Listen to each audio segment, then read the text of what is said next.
Bismillahirrahmanirrahim. Assalamualaikum warahmatullahi wabarakatuh. Alhamdulillahi rabbil alamin. Wabihi nasta'inu ala umurid dunya waddin. Asyhadu an la ilaha illallah wa asyhadu anna Muhammadan abduhu wa rasuluhu la nabiyya ba'd. Allahumma salli wa sallim wa barik ala nabiyyina Muhammadin wa ala alihi wa sahbihi wa man tabi'ahu bihuda ila yaumiddin. Amma ba'd, fa ya ayyuhal hadirun usini wa iyyakum bitaqwallah faqad fazal muttaqun. Kama qala Allah Ta'ala fil Qur'anil Karim, a'udzu billahi minasyaitonir rajim. Inna akramakum 'indallahi atqakum.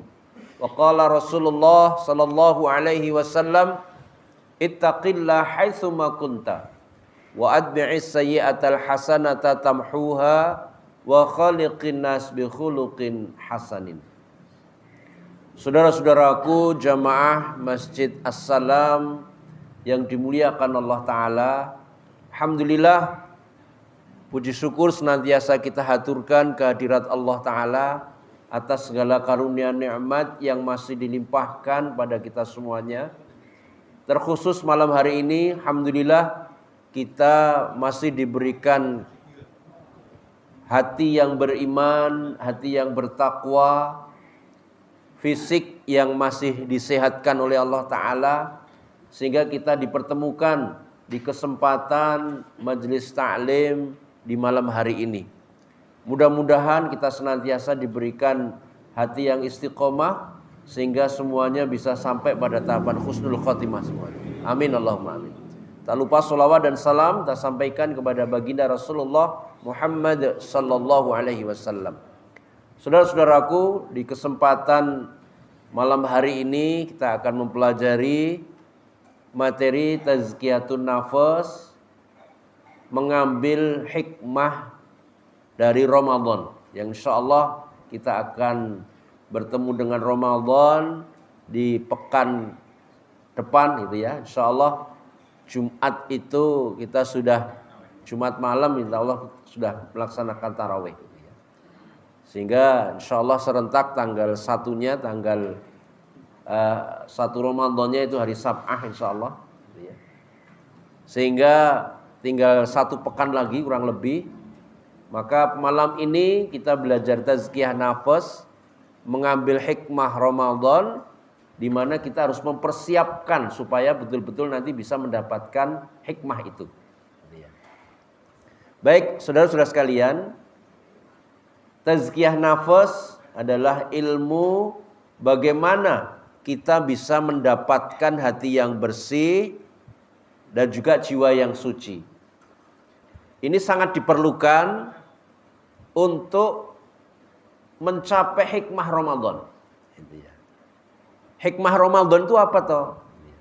Kalau kita perhatikan nasihat Rasulullah, pertama Rasulullah menyatakan bahwasanya Ramadan itu syahrul mubarak, bulan yang penuh barokah, di mana kita akan mendapatkan kesempatan untuk mendapatkan rahmatnya, ampunannya, dan segala sesuatu yang berkaitan dengan Ramadan sampai malam Lailatul Qadar.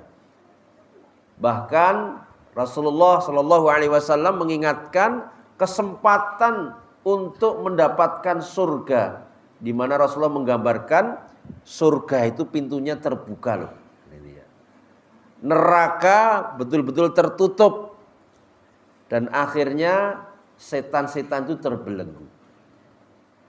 Nah, termasuk dalam sebuah hadis yang masyhur Rasulullah Shallallahu Alaihi Wasallam menyatakan bahwasanya asyam wal Quran yashfa'ani lil abdi yaumal qiyamah. siam, itu puasa dan juga Al-Quran itu juga bisa menjadi syafaat bagi seorang hamba pada hari kiamat.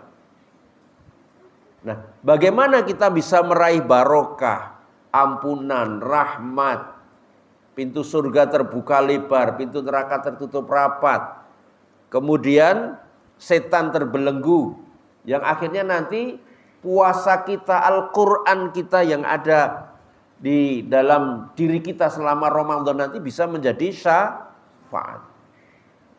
Nah, itu semua hikmah sebenarnya. Lah bagaimana kita bisa memperoleh itu semuanya? Saudara-saudaraku, dalam sebuah kitab karya Imam Al-Ghazali yang berjudul Minhajul Abidin ila Jannati Rabbil Alamin, ini ya. Mungkin kesempatan yang lalu pernah kita sampaikan itu. Kitab ini adalah kitab terakhir yang dikarya oleh Imam Al-Ghazali sebelum beliau meninggal. Beliau dikenal sebagai ahli fikih juga, ahli tafsir juga, ahli hadis juga, ahli tasawuf juga. Dalam karya terakhir ini beliau memberikan amanat yang penting untuk kita semuanya. Minhajul Abidin ila Jannati Rabbil Alamin, ya makna bebasnya itu ini cara bagaimana seorang abdi itu nanti bisa mendapatkan apa yang diinginkan. Dalam kaitan ini adalah mendapatkan surganya Allah Ta'ala. Seorang abdi, ini tugas kita di dunia ini adalah mengabdi. Wa ma khalaqtul jinna wal insa illa liya'budun. Surat Az-Zariyat ayat 56. Lah dalam pengabdian ini kemudian para ulama membagi menjadi dua pengabdian besar. Yang pertama ada ibadah mahdhah, yang kedua ada ibadah ghairu mahdhah. Di mana aktivitas kita sebagai seorang abdinya Allah 24 jam itu sebenarnya bisa bernilai ibadah. Baik setiap hari kita itu melaksanakan ibadah mahdhah maupun ghairu mahdhah. Yang mahdhah itu yang sudah jelas, yang sudah tegas, ada tuntunan langsung bagaimana cara melaksanakannya. Para ulama mencontohkan ada ibadah sholat, ibadah haji, siam, itu ya. Ini bagian dari ibadah mahdhah. Ibadah ghairu mahdhah berarti selain itu. Apa itu? Termasuk menikah, termasuk bekerja, silaturahim, kita ngaji seperti ini, bahkan tidur pun bisa bernilai ibadah.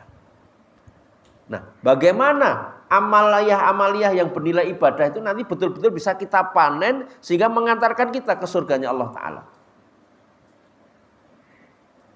Ini berangkat dari sebuah nasihat Rasulullah yang mungkin pernah kita bahas itu ya, dalam hadis yang diriwayatkan oleh Imam Ahmad dan juga Imam Muslim. Ada hamba yang punya amalan-amalan utama. Amalan utamanya itu luar biasa itu ya. Ada orang yang berjuang di jalan Allah, ikut berperang dan meninggal. Ini diberikan predikat mati syahid itu ya. Dan pahala orang yang meninggal mati syahid itu adalah surga. Tapi fakta yang diungkapkan oleh Rasulullah menjadi pesan kita semuanya. Besok di akhirat ternyata ada orang yang punya amalan mati syahid. Itu menurut manusia mati syahid. Tapi ternyata oleh Allah setelah dihisab, ternyata dinyatakan dusta. Artinya amalnya itu gak sampai kepada tujuannya. Ya, dikatakan dusta. Kenapa? Karena ternyata oleh Allah dinyatakan kamu beramal itu ternyata bukan untukku, tapi untukmu sendiri supaya kamu disebut pahlawan kalau bahasa kita. Supaya kamu dikenang orang pemberani. Yang kedua ada orang yang amalannya itu belajar dan mengajar Al-Quran. Nah, kita kena semua ini. Belajar dan mengajar Al-Quran. Rasulullah sampai menyatakan khairukum man ta'allamal Qur'an wa 'allamahu. Sebaik-baik kalian adalah orang yang mau belajar dan mengajar Al-Quran. Dan ternyata ketika di akhirat ada orang yang amalannya seperti itu, ketika dihisab oleh Allah ternyata tidak sampai kepada hasilnya mendapatkan surganya Allah Ta'ala. Kenapa? Karena dinyatakan dusta oleh Allah, fulan ternyata kamu melakukan hal itu bukan untukku. Tetapi untukmu sendiri supaya kamu disebut orang yang alim, orang yang pinter, orang yang soleh. Gitu ya. Ternyata dinyatakan dusta oleh Allah Ta'ala. Yang ketiga orang yang suka bersedekah. Itu pun ternyata oleh Allah ketika dihisab dinyatakan dusta. Kenapa? Fulan ternyata kamu melakukan itu bukan untukku, tapi untukmu sendiri supaya kamu disebut dermawan kalau bahasa kita. 3 contoh ini disampaikan Rasulullah sebagai nasihat kepada sahabat Abu Hurairah. Terus disampaikan pada kita semuanya. Menjadi pelajaran. Oh benar, berarti meskipun kita itu mungkin saja sudah merasa diri kita itu sudah punya amalan yang banyak, tapi ternyata belum tentu kalau kita betul-betul tidak berhati-hati. Makanya Imam Ghazali ini mengingatkan bagaimana caranya supaya amalan-amalan kita dalam mengabdi kepada Allah itu bisa sampai ke surganya Allah Ta'ala. Termasuk nanti kaitan dengan puasa. Puasa tadi supaya kita bisa mendapatkan hikmah-hikmah puasa. Nanti surga itu terbuka lebar, pintu neraka tertutup rapat, kemudian setan dibelenggu, itu bagaimana? Apa yang harus kita lakukan? Dan itulah kenapa Rasulullah mengingatkan berapa banyak orang yang berpuasa, tapi ternyata dia tidak mendapatkan hasil dari puasa itu illal ju' wal atas, kecuali hanya dapat lapar dan haus. Berarti nggak dapat hikmah-hikmah itu tadi. Nah, makanya Imam Ghazali kemudian mengingatkan terkait dengan siam. Siam itu maknanya adalah menahan diri. Gitu ya. Dari kata-kata saum itu menahan diri. Siam itu maknanya berpuasa. Secara istilah sebagaimana yang sudah dijelaskan oleh Allah sendiri dalam surat Al-Baqarah 187. Tidak makan, tidak minum, tidak berhubungan suami istri di siang hari. Itu secara istilah.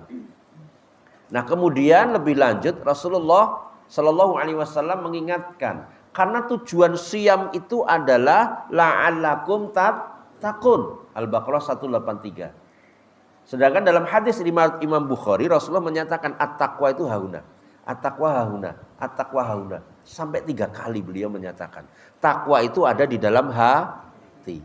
Berarti siam itu, puasa itu ada tujuan bagaimana kita bisa membuat hati kita itu bertakwa. Hati yang takwa itu cirinya apa? Dalam pelajaran tazkiyah nafas kita pelajari, hati yang takwa itu dalam surat Qaf, surat 50 ayat 33, itu adalah hati yang likulli awwabin hafidh. Hati yang senantiasa dijaga kebersihannya. Yang kedua, hati yang takwa itu ternyata hati yang salim.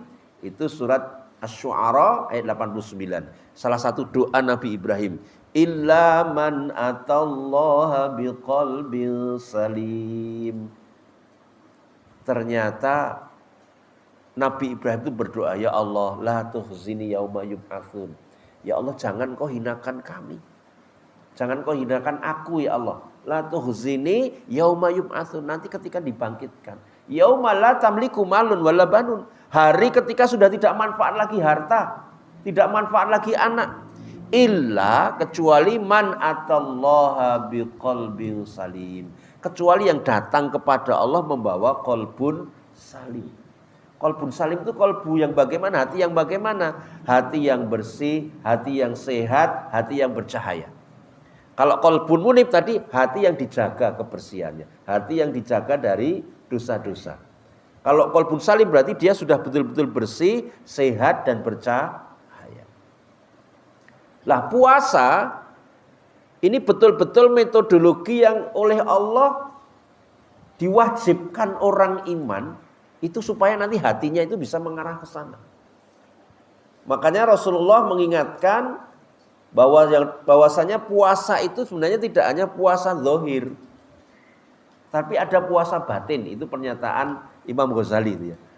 Kenapa? Karena Rasulullah mengingatkan takwa itu ada di sini dalam hati.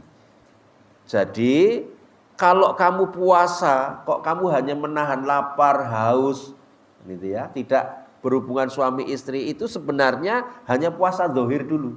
Tapi selama puasa kok kamu masih dusta, kamu masih, kalau dalam istilah hadisnya itu masih qaulaz zur, masih berkata yang dusta. Kemudian masih ada rofas, masih ada omongan-omongan yang mengarah kepada keburukan-keburukan. Ada yang memaknai rofas itu omongan yang mengarah kepada pornografi. Ada lagi ketika puasa kok kamu masih nuruti hawa nafsu, ketika diajak bertengkar masih melayani. Ada lagi Rasulullah mengingatkan, ternyata kamu puasa nih maksiatmu juga masih jalan. Berarti di sini puasanya itu hanya zahir. Batinnya itu tidak ditahan. Karena yang namanya shaum itu maknanya menahan diri. Yang hakikatnya dalam diri kita itu ada hawa nafsu. Hawa nafsu itu pemicunya, yang paling besar pemicunya itu adalah nyun sewu, perut dan di bawah perut. Kebutuhan perut, gara-gara kebutuhan perut, maka orang itu lesannya bisa bohong, bisa dusta. Pikirannya bisa jahat. Hatinya juga bisa jahat. Gara-gara urusan apa? Perut. Nyun sewu ini, podo-podo bakulane. Dan itu ya. Wah, nek wis iri ini keluar, urusan perut ini. Membuat hatinya jadi benci. Nek hatinya sudah benci, hasad dalam surat Al-Falaq itu sampai min syarril qul a'udzu birabbil falaq min syarri ma khalaq wa min syarri ghasiqin idza waqab wa min syarri nafasati fil 'uqad wa min syarri hasidin idza hasad. Kalau orang itu sudah hasadnya itu sudah sampai pada titik tertentu, dia bisa nyun sewu minta tolong kepada dukun untuk meniupkan buhul-buhul. Jadi bisa jadi gara-gara perut maka persaingan bisnis, maka bisa saling santet. Gara-gara perut maka jabatan itu diperebutkan. Jabatan kan ujung-ujungnya gara-gara perut. Bahkan bisa saling memfitnah. Itu gara-gara perut. Apalagi gara-gara di bawah perut, keluarga bisa rusak, masyarakat bisa rusak, negeri bisa hancur. Makanya dua hal ini secara zahir itu ditahan. Supaya apa? Kalau nanti ditahan, berarti dia betul-betul bisa mengendalikan hawa nafsu. Dalam ilmu tazkiyah nafas kita diingatkan surat Asy-Syam ayat 7 sampai 10. Wa nafsi wa ma sawwaha. Gitu ya. Setiap diri kita itu punya nafsu. Di mana nafsu itu bisa sampai pada sempurna. Fa alhamaha fujuraha wa taqwaha. Dan ternyata dalam nafsu itu diilhamkan Allah ada nafsu fujur, ada nafsu takwa. Nafsu fujur itu nafsu yang mengarah kepada keburukan, kejelekan, kejahatan. Manusia itu ternyata nafsu yang diilhamkan oleh Allah pertama kali itu nafsu fujur, baru nafsu takwa. Sehingga manusia itu pengaruh ketika ada pengaruh buruk dan pengaruh baik itu lebih cepat responnya pengaruh buruk, Pak, daripada pengaruh baik. Melakukan kebaikan dan keburukan itu lebih enteng melakukan keburukan daripada kebaikan. Nah ini faktanya manusia seperti itu. Maka oleh Allah, karena manusia itu betul-betul memiliki nafsu fujur, apalagi ditegaskan lagi dalam surat Yusuf ayat 53 itu, inna nafsal amaratun bisu. Sesungguhnya nafsu manusia itu cenderung kepada keburukan terus. Maka ketika siyam, ketika kita puasa, oleh Rasulullah kita diingatkan, tujuan kamu itu diberikan puasa oleh Allah, diberikan kewajiban puasa itu tidak hanya menahan lapar dan juga haus dan juga kebutuhan nafsu seks. Tapi ternyata tujuan akhirnya adalah bagaimana kita bisa mengendalikan hawa nafsu. Maka Rasulullah mengingatkan, janjani Allah nggak butuh laparmu, nggak butuh hausmu. Kalau kamu selama puasa kok masih suka dusta, masih suka bermaksiat. Dan akhirnya Rasulullah mengingatkan, berapa banyak kamin so'imin, berapa banyak dari orang yang berpuasa, laisa lahu min siyamihi, dia tidak mendapatkan hasil puasanya itu illa ju'wal atas, kecuali hanya dapat lapar dan haus. Maka sekali lagi Imam Ghazali di dalam kitabnya Minhajul Abidin ila Jannati Rabbil Alamin tadi mensyaratkan gitu ya, bagaimana supaya amal ibadah kita itu bisa menghasilkan sesuatu yang nanti betul-betul kita harapkan. Kalau puasa ya nanti betul-betul mendapatkan hikmah puasa itu tadi. Bahkan sampai mengantarkan kita kepada surganya Allah Ta'ala. Kenapa? Karena nanti bisa menjadi syafaat. Maka ada persyaratan yang harus dipenuhi. Persyaratan pertama apa? Orang itu harus betul-betul berilmu. Ilmu tentang apa ini yang harus dimiliki? Imam Ghazali menyebutkan ada 3 ilmu yang harus kita kuasai sebelum kita betul-betul beramal gitu ya. Artinya amal itu kalau disertai 3 ilmu itu, insya Allah amalan itu nanti akan sampai kepada tujuannya. Pertama, ilmu tentang tauhid. Yang kedua, ilmu tentang syariat. Yang ketiga, ilmu tentang hati. 3 hal ini itu harus menjadi satu. Contoh misalkan siam, puasa. Itu harus betul-betul membawa ilmu tauhid. Ilmu tauhid itu arahnya kemana toh? Tauhid itu kan arahnya kepada keimanan. Keimanan inilah yang mendorong kita betul-betul melaksanakan amalan itu dengan penuh kesadaran. Bukan karena dipaksa, bukan karena terpaksa, apalagi karena orang lain. Sehingga ilmu tauhid ini, kalau nanti kita betul-betul sudah memiliki ilmu tauhid yang cukup, maka akan menyadarkan kita. Siam itu betul-betul kita laksanakan, betul-betul lillahi ta'ala. Maka secara instan guru-guru kita dulu itu membiasakan. Gitu ya. Membiasakan apa? Membiasakan sebelum puasa itu kita diingatkan dengan niat. Habis tarawih, kemudian kita diingatkan dengan niat, ayo kita berniat bersama-sama. Bahkan dilafadzkan itu ya. Itu sebenarnya pembelajaran. Meskipun secara fikih para ulama mengarahkan yang namanya niat itu memang dalam hati. Tapi dalam pembelajaran ulama-ulama kita itu ada yang mengajarkan dengan dengan menziharkan, dengan menjaharkan. Supaya apa? Supaya ingat. Sebab kadang-kadang nek dalam hati tok mungkin malah lupa. Enggak niat gitu ya. Maka ada yang mengajarkan dengan keras gitu ya. Meskipun ada perselisihan di kalangan ulama, ini kita tidak perlu masuk ke perselisihannya, yang penting bagaimana kita berniat.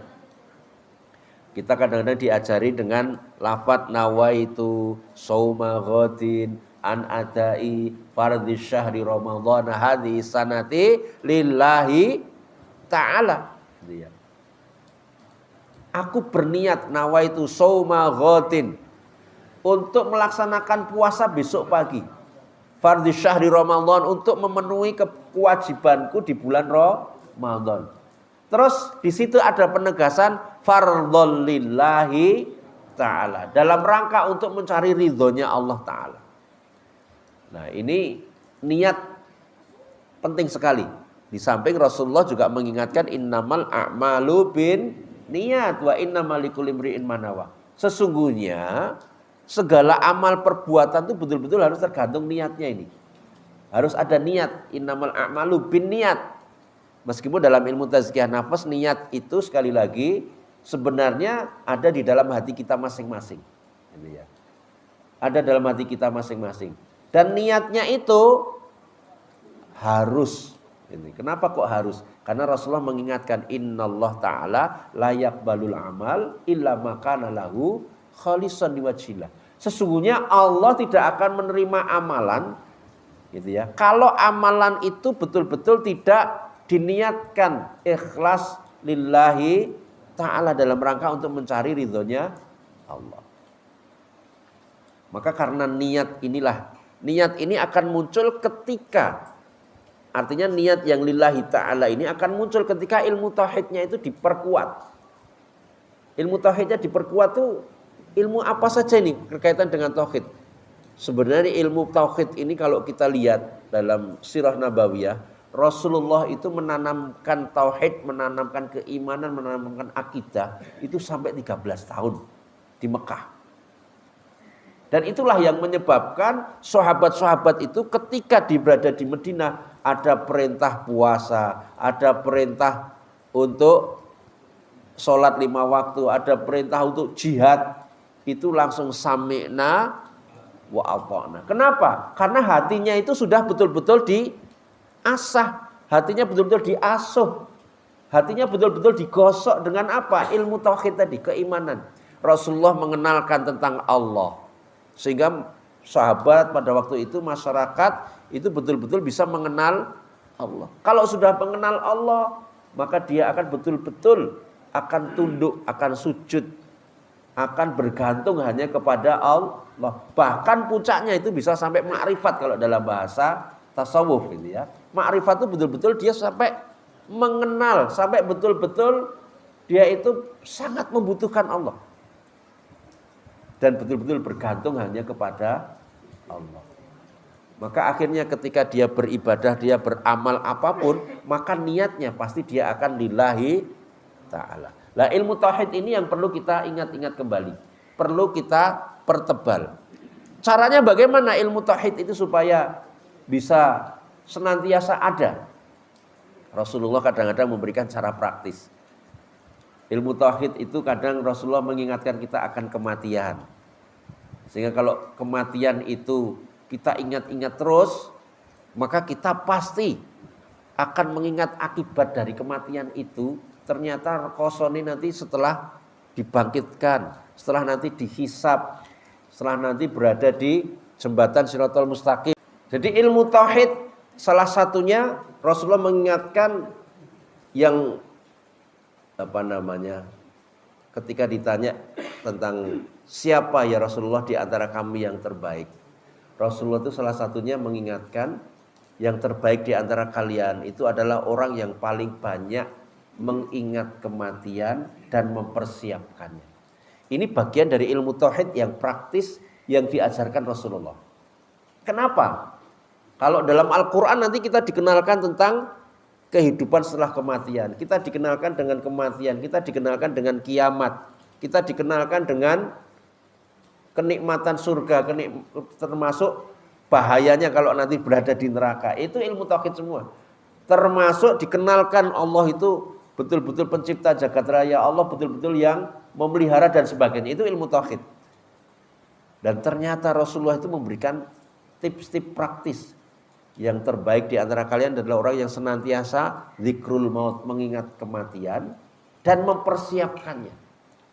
Lah kalau kita setiap hari itu mengingat kematian dan menyiapkan, itu pasti Pak, kita akan semangat terus. Kenapa? Kalau kita mengingat kematian, ternyata Rasulullah itu mengingatkan bisa jadi besok itu kita tidak tahu apa-apa loh. Wong namanya manusia itu nggak ada yang tahu di bumi mana dia mati ya. Surat Luqman ayat 34. Mata dari nafsun bi ayyi ardin tamut wa mata dari nafsun madza taksibu ghadan. Tidak ada yang tahu di bumi mana dia mati. Jangankan mati, besok mau melakukan apa nggak ngerti kok.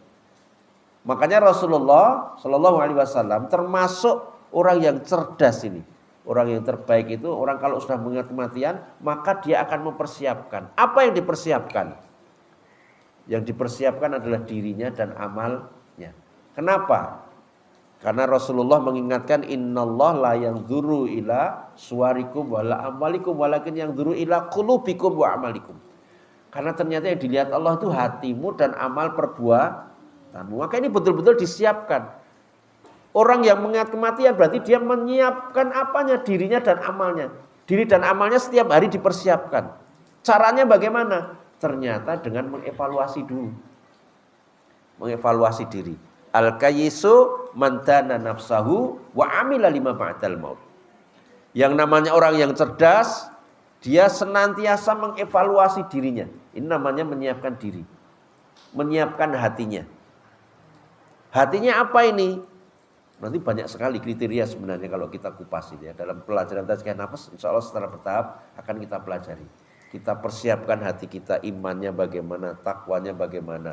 Apakah hatinya itu ada kotoran? Kalau masih ada kotoran berarti hati kita, iman kita ada kotorannya. Iman kita bisa jadi lebih banyak downnya. Kalau Rasulullah mengingatkan al-imanu yazidu wa yanqus ya. Iman itu bisa naik, bisa turun. Bisa jadi lebih banyak turunnya. Kenapa? Karena hatinya banyak penyakit. Dan iman itu menurut Rasulullah juga bertahap. Bisa jadi ada tingkatan-tingkatan juga. Al-imanu, iman itu bisa jadi terdiri dari 60 cabang, 70 cabang. Puncaknya nanti bisa menyatakan la ilaha illallah. Nah ini kan berarti Rasulullah mengingatkan gitu ya. Kalau kita mengevaluasi diri, insya Allah kita nanti akan bisa sampai kepada tingkatan-tingkatan ini tadi. Itu yang terbaik di antara kalian, evaluasi diri. Oh masih ada penyakit-penyakit, berarti segera dinetralisir. Caranya bagaimana? Rasulullah mencontohkan, penyakit-penyakit dalam hati ini harus dihilangkan. Dengan apa? Istighfar dan taubat. Beliau mencontohkan aku saja lebih dari 70 kali, bahkan bisa sampai 100 kali setiap hari. Nah ini terkait dengan istighfar ini memang para ulama menjelaskan ada dua, istighfar yang berkaitan dengan wirid, istighfar yang berkaitan dengan permohonan ampun spesifik ini tadi. Yang wiridan itu kan kita juga habis sholat, kita dikenalkan istilah istighfar juga. Rasulullah mengajarkan kita 3 kali gitu ya. Astaghfirullahaladzim, alladzi la ilaha illa huwal hayyul qayyum. Itu kan untuk wiridan. Tapi istighfar yang di sini kalau didahului dengan evaluasi diri, nanti kita akan ketemu. Apa ini dalam diri kita ternyata hari ini masih ada penyakit sombong. Hari ini masih ada dengki. Hari ini masih ada fasik, masih ada zalim. Maka ketika habis evaluasi itu kita langsung istighfar. Astagfirullahaladzim. Astagfirullahaladzim. Nah itu kalau kita lakukan setiap hari, maka insya Allah ini membekali diri kita. Yang kedua evaluasi amal tadi. Amal kita yang kita lakukan setiap hari ini kira-kira sudah betul-betul lurus lillahi ta'ala atau belum? Maka kalau belum, masih ada ganjelan-ganjelan kan kita tahu ganjelan itu. Kadang-kadang ada riya, gitu ya. Ada riya itu kemudian kita istighfar. Jadi kalau ada riya, gitu ya, dalam amal kita, kalau masih ada kotoran-kotoran yang merusak amal kita, maka segera kita luruskan. Bagaimana cara meluruskan amalan itu kalau niatnya sudah berubah? Sahabat Umar bin Khattab menasihati kita dalam sebuah asarnya, senantiasa perbarui niat. Dengan istighfar juga, istighfar astaghfirullahaladzim. Kita perbarui niat lagi, astaghfirullahaladzim. Insya Allah akan menjaga amal kita itu tetap lurus. Gitu ya. Baik amal yang berkaitan dengan ibadah mahdhah maupun ghairu mahdhah. Lah kalau kita setiap hari seperti ini berarti kita betul-betul mempersiapkan kematian. Dan kalau kita sudah sadar seperti itu, maka ketika kita sholat itu pasti betul-betul karena kesadaran kita. Karena kalau memang nanti kita tidak sholat, maka bisa jadi kita rugi. Kalau kita tidak puasa, pasti kita akan rugi. Nek puasane ora tenanan, maka pasti akan rugi. Nah ini kan mendorong. Nah inilah ilmu tauhid yang harus kita pertebal. Bagaimana caranya supaya mempertebal ini? Selain tadi kita diingatkan Rasulullah dengan tips senantiasa mengingat memikirkan kematian, maka iman itu harus senantiasa ditingkatkan. Dengan cara bagaimana? Banyak ngaji, Pak. Surat Anfal ayat yang kedua, oleh Allah Ta'ala kita diingatkan innamal mu'minuna alladzina idza dzukirallahu wajilat qulubuhum wa idza tuliyat alaihim ayatuhu zadathum imana.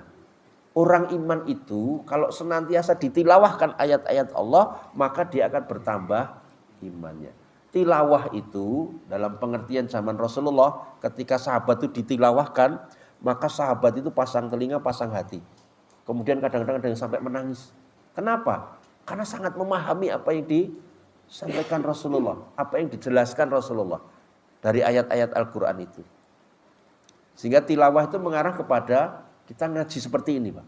Itu tilawah di zaman Rasulullah. Kenapa? Karena semuanya kan pakai bahasa Arab pada waktu itu. Sehingga kan paham. Kalau kita kan mesti harus kita terjemahkan dulu, mesti harus kita pahamkan dulu. Meskipun ada yang memahami tilawah itu ngaji dengan tartil, dengan tahsin dan sebagainya, kemudian sampai kepada lagunya itu ya. Itu juga bagian dari tilawah. Tapi di zaman Rasulullah ketika mendengarkan tilawah dari Abu Musa al-Asy'ari maka Rasulullah menangis. Gitu ya. Nah, ini pengertian ilmu tauhid, bagaimana kita meningkatkan itu dengan banyak mengingat kematian, yang kedua banyak ngaji. Yang kedua, ini agak cepat aja ya. Yang kedua, ilmu tentang syariat. Ilmu syariat ini mungkin alhamdulillah karena kita sudah puasa, mungkin melaksanakan puasa itu ada yang 40 tahun, 50 tahun gitu ya. Saya yakin apa yang membatalkan dan apa selama puasa itu apa yang harus kita tahan itu, bahkan apa yang menjadi makruh dalam puasa. Pirsa nggih Bapak Ibu nggih. Termasuk misalkan kita tidur terus gitu ya, mulai habis subuh sampai zuhur tidur, bangun sholat, nanti tidur lagi sampai asar sholat, tidur lagi, itu makruh. Makruh itu bisa jadi ya nanti puasanya sah secara syariat, tapi bisa jadi nggak dapat hikmah-hikmah itu tadi. Kenapa? Karena memang tidak ada perjuangan untuk mengendalikan hawa nafsu. Meskipun tidur itu juga ada bagian yang ibadah. Sebelum zuhur misalkan kita ada waktu untuk tidur dulu, itu ibadah. Kalau capek bener, itu sebenarnya mosok capek sedino muput gitu ya.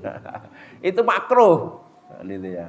Nah, ini kan perlu dipelajari lagi gitu ya. Mungkin buka-buka kitab lagi supaya nanti betul-betul puasa kita itu sesuai dengan yang dituntunkan oleh Rasulullah. Itu ilmu yang kedua. Ilmu yang ketiga yang harus kita munculkan dalam diri kita, yang harus kita miliki, itu adalah ilmu tentang sir, ilmu tentang hati. Dan alhamdulillah kita beberapa periode ini sudah beberapa waktu sudah belajar tazkiyah nafas. Ilmu tazkiyah nafas itu penting. Kenapa? Karena ilmu tazkiyah nafas, ilmu tentang hati, hati yang bersih itu akan membawa kita kepada keikhlasan di dalam menjalankan, akan membawa kita menjadi orang-orang yang senantiasa istiqomah, akan membawa kita kepada hati yang bersih, tidak ada kesombongan, tidak ada kemunafikan, tidak ada kefasikan. Karena kalau nyun sewu selama puasa kadang-kadang kan kita itu enggak sadar, muncul yang namanya hati yang riya, muncul hati yang sombong, muncul hati yang ujub. Kenapa? Kadang-kadang kita itu berbangga diri. Wah, aku lagi 3 dino wis katam. Wah, itu dituduh-tuduhe kancane. Lah ini hati-hati. Hal-hal seperti ini itu bisa jadi merusak pahala puasa. Yang akhirnya nanti ternyata hanya dapat lapar dan haus. Kenapa? Karena dirusak dengan ujub, dengan sombong, kadang-kadang dengan riya. Lah ini butuh ilmu hati. Bahkan sholat pun ini tidak akan dapat pahalanya kalau ternyata sholatnya itu hanya untuk riya. Yang sering kita pelajari surat An-Nisa 142 sampai 145 itu. Orang munafik itu juga sholat, tapi ternyata sholatnya hanya riya, hanya untuk pamer, untuk menunjukkan bahwa dia juga sholat. Maka akhirnya orang munafik itu ternyata nggak dapat apa-apa. Bahkan sholatnya itu malah jadi menjadi celaka. Fawailul lil musallin itu. Bisa celaka. Lah puasa kita juga seperti itu. Maka ketika kita betul-betul puasanya itu tidak hanya zahir tapi puasa batin, kita tahan hawa nafsu kita supaya tidak membuat hati kita itu mendorong mulut kita untuk dusta, dan itu ya. Supaya tidak berpikiran kotor, supaya nanti kita menghindari kemaksiatan-kemaksiatan, supaya nanti tidak menimbulkan yang namanya perselisihan. Kadang-kadang mulut kita itu membuat fitnah, ngadu domba dan sebagainya. Ini kadang-kadang nggak sadar. Lah puasa, kalau betul-betul puasanya juga diikuti dengan puasa batin tadi, diikuti dengan hati yang bersih, maka insya Allah kombinasi antara ilmu tauhid, ilmu syariat, dan ilmu tentang hati ini, insya Allah akan menjadikan amal kita itu nanti sampai pada tujuan. Karena hati yang bersih akan membawa dia kepada istiqomah, akan membawa dia pada tawadhu. Sehingga hasil-hasil amalan puasa itu betul-betul nanti bisa terpanen, Pak. Kenapa? Karena tidak dirusak sendiri. Tidak ada riya, tidak ada sombong gitu ya. Seperti tadi, ternyata punya amalan kita mati syahid menurut manusia, tapi menurut Allah ternyata dusta. Kita sedekah terus, menurut dia mungkin dia sudah hebat. Tapi ternyata menurut Allah enggak ada nilainya, rusak. Kita ngaji terus, kita mulang ngaji terus, Masya Allah. Tapi ternyata nilainya enggak ada sama sekali di hadapan Allah. Kenapa? Karena dirusak oleh hati kita sendiri. Yang ada sombong, ada dengki, ada iri. Dan itulah yang merusak. Maka kombinasi 3 ilmu itu yang harus kita siapkan. Supaya amalan kita tidak hanya nanti puasa, semua amalan kita nanti betul-betul bernilai di hadapan Allah.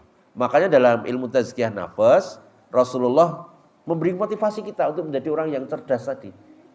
Kenapa kok bisa menjadi cerdas? Karena dia senantiasa ingat mati dan mempersiapkan. Sehingga dorongan ini yang senantiasa memberikan semangat untuk amal itu mesti semangat terus. Gitu ya. Jadi kalau sholat itu betul-betul sudah semangat, belum waktunya itu sudah betul-betul mempersiapkan. Kalau puasa juga begitu, belum masuk Ramadan dia sudah menyiapkan dirinya, segala sesuatunya. Apa yang harus saya lakukan nanti? Wah itu ya. Mungkin saya akan betul-betul memanfaatkan karena Ramadan itu syahrul Quran. Maka nanti dia akan disiapkan programnya, apa ini yang harus saya pelajari dari Al-Quran.